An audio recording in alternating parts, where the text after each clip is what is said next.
is Tristan. We've reached episode number 10, huge milestone for me. I thought I would do something cool for episode number 10, and so I picked a independently bottled version of Mortlach by Signatory, which is, I believe, pound for pound, the best independent bottler out there.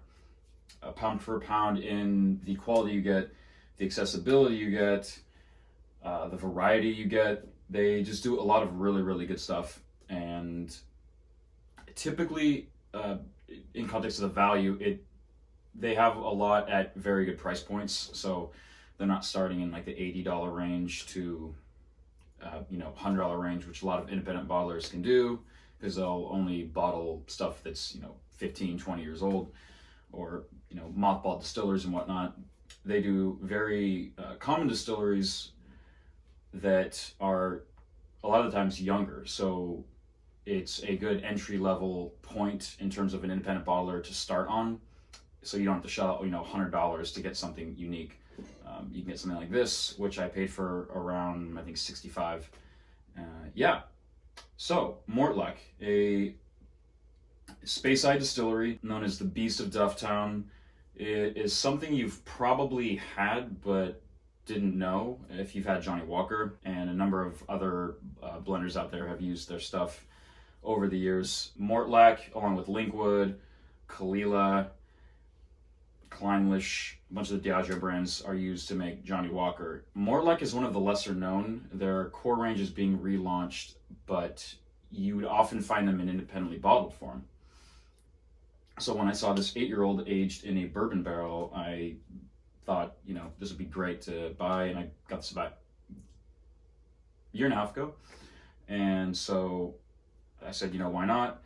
Younger, more, not overly sherried, doesn't have all these different casks. It's just kind of, straight up Mortlach. I thought it was okay at first, but as it opened up about 6 to 8 months, it really, really started to shine. Mortlach, they distill their whiskey 2.81 times, which is very unusual, but I think it's part of what makes them unique. They also have 6 different stills, none of which are the same, which I think is really cool. So they really get different ranges of flavors from different stills, and all of that, the end result is something that's truly, truly, truly unique. It's truly, truly unique because you usually only see it in blends. So I love seeing, cool stuff, even though it's aged in one bourbon barrel, which is nothing special in the Scotch realm. I think they did a really good job with this one. So this is 8 years old, one bourbon barrel, cask number 8044, bottle number 72, distilled on March 13th, 2008, bottled on November 23rd, 2016. Signatory's Unchill Filtered collection with this white label, not the beige with the gold and orange on it, but this one with the white label, definitely the one to go for.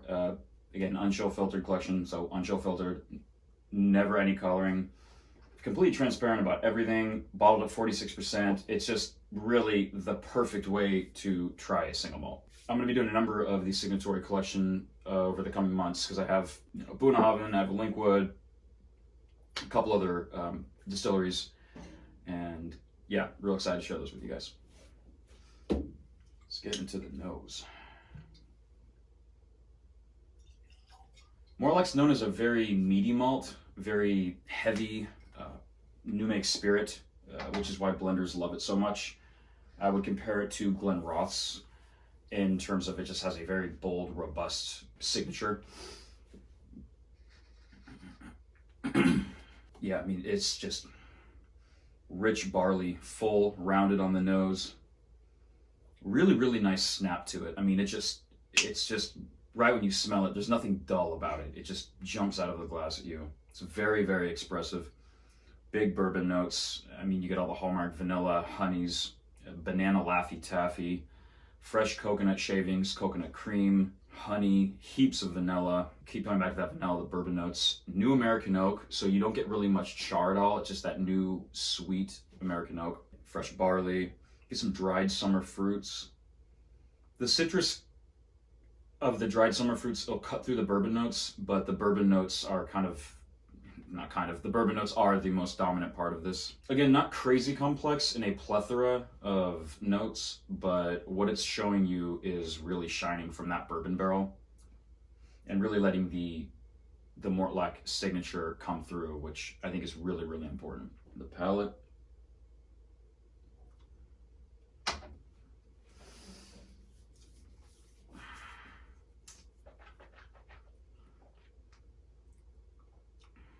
Thick, heavy, waxy, which is a very common note with a lot of Highland single malts, but also a few space ciders. You definitely get barley sugars. There's vanilla. There's coconut on the palate. There's granulated sugar, so not like a like a table sugar, not like a demerara or a molassesy muscovado sugar, but it's more of like a granulated, just a white, plain white granulated sugar.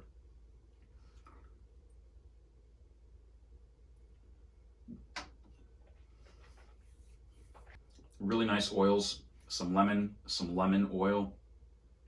Hint of barrel char on the palate now. Didn't come through on the nose because just the white American oak was there. Now you get a little bit of that barrel char on the back palate with some mixed spices. So a little more complexity from, I would say, the nose to the palate. The finish is medium, so not a long finish with this one, but definitely by no means is it falling short. It's estery, oily, even right now. You get some white mocha, you get a little barley smoke. There's no smoke on the nose to palate, but in the finish it shows up right at the end. The bourbon notes, the last thing right now is some of that vanilla and the honey.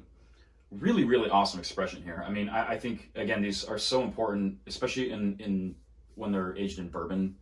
The house spirit, that signature, doesn't, regardless of the distillery, will come through without being doused in sherry and poured in Madeira and Sauterne and, you know, all these fancy casks, which are great and I love.